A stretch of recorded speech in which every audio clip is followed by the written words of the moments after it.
Hi everyone, welcome back to PC Error Detective. In this video, I'm going to show you how to clear recent files in Windows 10 so you can keep your File Explorer clean and organized. Step 1. Open File Explorer on your computer and look for the three-dotted icon on the top right corner of the window. This menu gives you access to additional settings and options. Step 2. Click on Options from the drop-down menu. This will open the Folder Options window, where you can manage how File Explorer behaves. Step 3.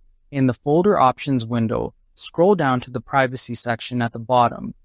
This section controls what recent files and folders appear in File Explorer. Step 4.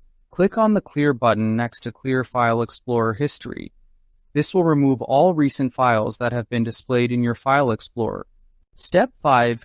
Click OK to confirm your changes and close the window. This saves your settings and ensures the history is cleared. Step 6. Now your recent files list in File Explorer is completely cleared, and you'll see a clean, empty history. Thanks for watching, and don't forget to subscribe to PC Error Detective for more helpful tips and tutorials.